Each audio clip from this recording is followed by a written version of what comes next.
Hello everyone, good morning. আশা করছি সকলে ভালো আছো। আজকে আরও একটা মিনি ব্লগ নিয়ে চলে এসেছি। আর তার আগে বলি, যারা ফেসবুক থেকে দেখছো অবশ্যই আমার পেজটা ফলো করো, আর যারা ইউটিউব থেকে দেখছো অবশ্যই চ্যানেলটা সাবস্ক্রাইব করে দিও। আর আজকে দেখো সকাল সকাল রান্না কমপ্লিট। আর এখানে আছে সাদা ভাত, আর এটা হলো কালকে ভাত একটু বেশি ছিল তো ওটা জল দিয়ে রেখে দিয়েছি। এখানে হয়েছে দেখো কাতলা মাছের কালিয়া, আর হয়েছে ঢেঁড়স আর আলু দিয়ে তরকারি, যেটা কিন্তু এখন সবাই পছন্দ করছে, ছেলে মেয়ে এটা পছন্দ করছে, তাই এটাই হচ্ছে এখন। আর এখানে দেখো তোমাদের দাদা ভাইয়ের তো খাওয়া হয়ে গেছে, তারপর ওকে এই যে টিফিনটা দিয়ে দিচ্ছি।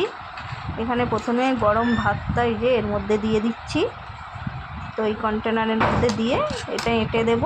তো গরম থাকে, যখন ও ভাতটা খায় ভীষণই গরম থাকে বলে, তো তার জন্য এর মধ্যেই ভাতটা দেওয়া হয়। আর একটা কন্টেনারে দেখো ভাত দিয়ে দিচ্ছি।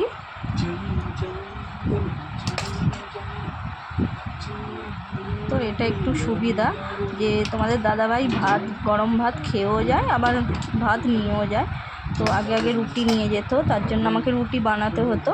তো এখন করে ভাতই নিয়ে যায় দুপুরে, বলে গরমে ভাতটাই ঠিক আছে। তো তার জন্য আমাদের রাতের দিকেই রুটিটা হয় রাত্রে। আর এখন দেখো ও দুপুরের জন্য ভাত নিয়ে যায়, তার জন্য এই যে টিফিনে ভাতটা দিয়ে দিচ্ছি।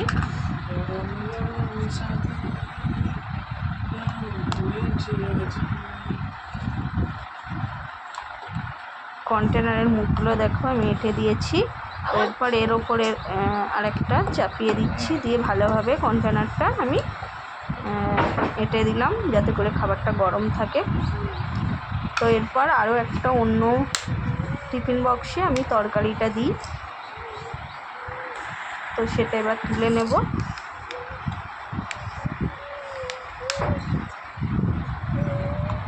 তো দেখো টিফিন বক্সের ঢাকাটা এই যে ভালো করে লাগিয়ে দিলাম।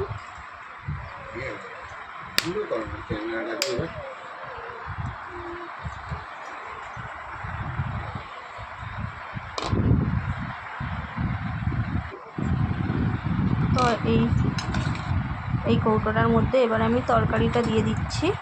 তো মাছের কালিয়াটা এর মধ্যেই একটা মাছ দিয়ে দেব।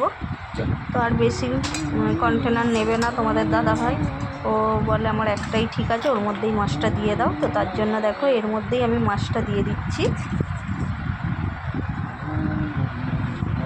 ব্যাস, টিফিন দেওয়া রেডি।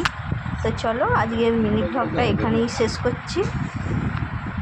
তোমাদের কেমন লাগলো অবশ্যই কমেন্ট করো, আর ভালো লাগলে একটা লাইক করে দিও, আর আমার পেজটা ফলো করে দিও, আর বেশি বেশি করে শেয়ার করে দিও। তো চলো আজকের মতো ভিডিওটা এখানেই শেষ করছি। সবাই খুব ভালো থেকো, সুস্থ থেকো, সাবধানে থেকো। টাটা।